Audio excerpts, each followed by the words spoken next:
Hey everyone, so in this video, I want to share with you how I'm able to save about 60% of my income and how you can do something very similar. Most Americans struggle to save more than 10% of their income. Most people can't even do that. So I want to share with you kind of how I do this, my expenses, where I'm cutting back on things, and some different strategies that you can use in order to save as much money as possible and invest as much money as possible so you can retire earlier or be more financially free. That's the goal of this channel, to help people save money, make money, build a better financial future for themselves so that you don't have to be stressed financially. I think it's a root of a lot of people's issues, financial stress. So hopefully we can help some people through this video. So without any further ado, let's get started. If you're new here to the channel, make sure you subscribe for more videos like this one. Drop a like if you find it to be helpful, and let's get started. So really, there's two different strategies for actually going about saving a large portion of your income. When you say that you're saving 60% of your income, a lot of people say, yeah, right, that's not possible. It's just not possible. But it depends on your current situation. See, if you're making $20,000 a year, it's going to be really difficult to save half of that income. But if you're making $200,000 a year, saving half of that income in theory should be easy. It means you could save $100,000 and live off of the other $100,000 if you're making $200,000 a year. But it's still very difficult for a lot of people because of something called lifestyle inflation. So hopefully we can tackle that issue for people who might be earning more amounts of money. And also we can talk about, if you're making $20,000 a year, you can still save a good amount of that money. It's not going to be 50 or 60%. It's going to be very difficult to do that. But I'm still going to lay out some plans as to how you can go about saving 10 or 20% of your income, or pushing it to 30% eventually over time. And so let's kind of dig into that here. So there's two different strategies for going about this, right? The one method is to make more money, to increase your income. As I mentioned earlier, if you're making $20,000 a year versus $200,000 a year, it's going to be much easier to save a good portion of your income if you're making a lot more money. So making more money, it sounds simple from the outside, like just make more money, but obviously it's not that easy. If it was that easy to make more money, everybody would be doing it. But I'm still going to give you some ideas here. One of them is simply just asking for a raise. So just asking for a raise, and that might sound a little bit strange, like what do I just go in and ask my boss for a raise? Yes, that's what you do. And the reason why this could be a good idea, especially now, you look at the unemployment numbers. We're in 2019. There's very, very, very low unemployment, historically low unemployment. The lowest it's been in about 50 years. And so because of that, there's not that many people out there who are looking for jobs, not that many people who could replace you potentially. And so it's a lot easier to ask for a raise now than it would be in something like 2008 or 2009, when companies are losing money, when they're laying people off, trying to save as much money as possible. Asking for a raise then, much more difficult. Now, if you're ever going to ask for a raise, now might be a good time. And if anybody's watching this video and goes in to work tomorrow and just asks for a raise, maybe $1 an hour more per hour or something, I would really, really just love to hear about that. So if you actually do ask for a raise sometime this week, let me know. Send me an email or a DM on Instagram or something. I'd love to hear it. But that's one strategy, just making more money, picking up side jobs and whatnot. But that's not always the route for everybody to go. There's still something that's important, because we have lifestyle inflation, that even if you increase your income, if you're not focused on budgeting and saving money in the correct way, it doesn't matter how much money you make. There's people who are making millions of dollars per year who are still piss broke because they don't know how to manage their finances. Okay, so the second step towards doing this, after you find a way to increase your income or think about increasing your income, it's to start cutting expenses and cutting the right expenses. So I'll run through some of the numbers that I have for myself, but really there's something called like the big three here. So we have the three big expenses that most people have in their lives, and that is housing, it's food, and it's transportation. Those three alone eat up a large portion of people's income, and it goes towards those three necessities, right? So for myself, my rent for my apartment is $415 a month. Now that's very, very low. I'm sure a lot of people pay a lot more than that, and it's based off the location, but also I have a lot of roommates, and I basically just live in a closet. So because of that, I have very low rent, but that helps me save a lot of money so I can put it elsewhere and spend it in different areas. Now, I think a lot of people overspend on their apartment or their home. If you look at the average amount of space that people use versus the average amount of space that they have in their home, it's much greater than what most people actually need. So I think if you're going to find a way to do that, consider cutting back on that, downsizing a little bit, getting a smaller apartment. Maybe you don't need a 3-bedroom apartment. Maybe you can get around with just a 2-bedroom or a 1-bedroom apartment and still make things work and save a lot of money. But on top of that, one of the biggest issues I see, and a big killer for people's finances, is when people are driving like an hour to work. They're commuting an hour to work.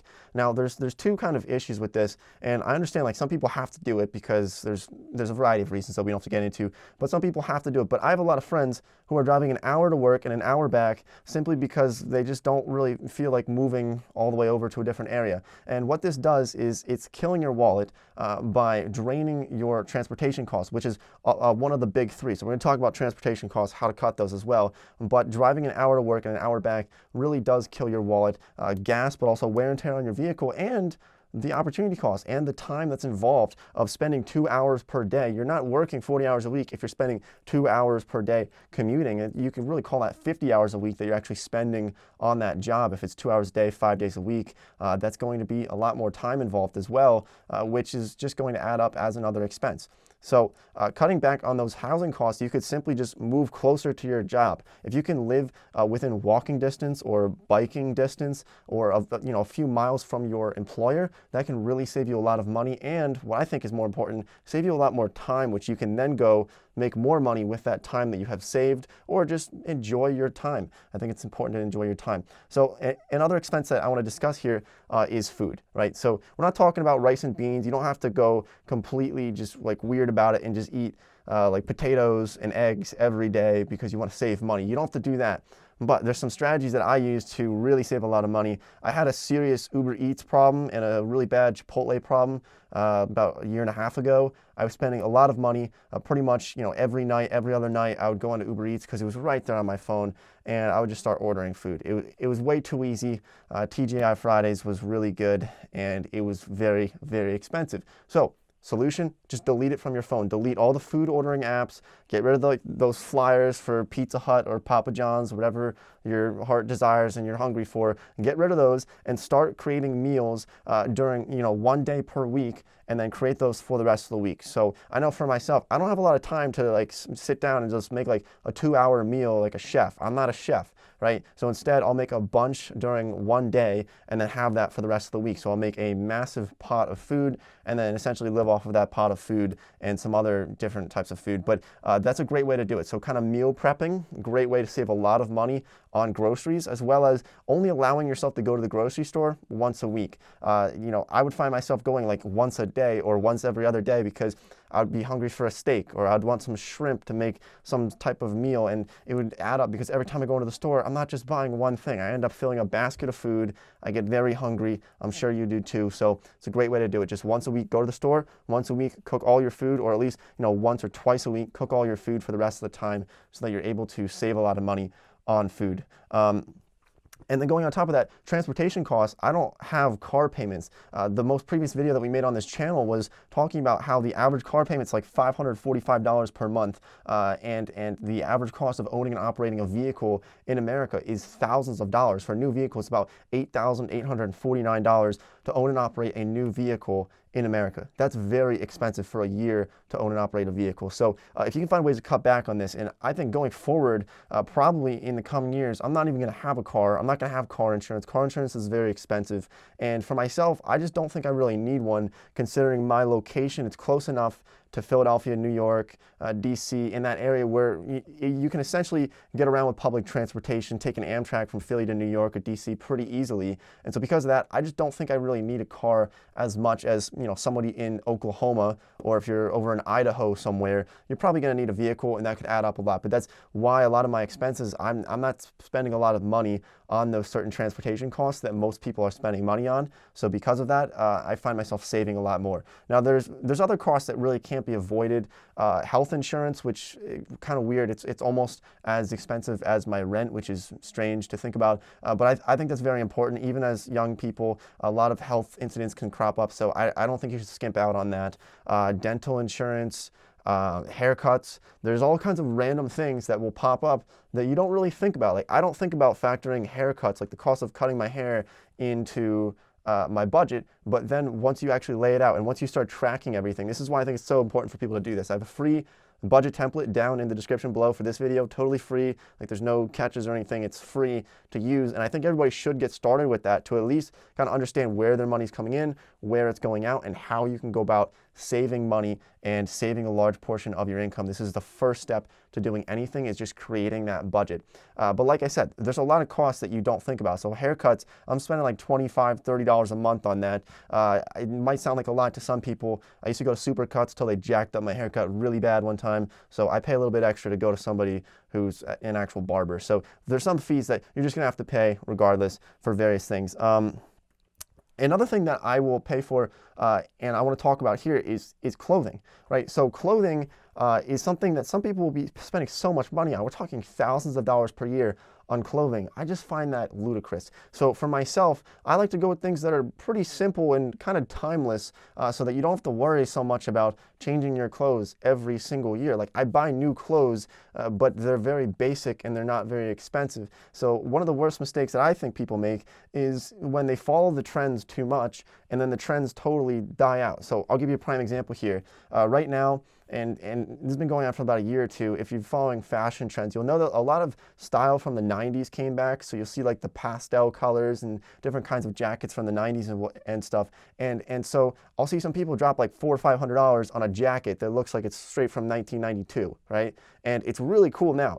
It looks really cool now, not gonna lie. But in a couple years, you're gonna look like a fool walking around with the jacket that's a few years old. Think about 2015 style or 2014 style. People wearing that now, they just look like a fool, right? So if you could wear something that's pretty simple, get like a regular just black coat or a brown coat or a gray coat, something that's kind of timeless, that's hard to go wrong with. That's what I like to do, and it saves a lot of money over time because you don't have to worry about fashion trends or anything. You just wear something that just looks normal. Hopefully this shirt looks normal in 50 years.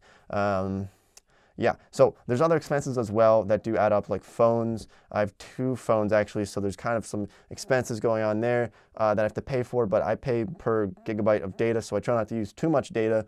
And there are various other expenses as well. Maybe I'll just have to create like a separate video on every single expense in my budget. I don't know if that'd be a good idea.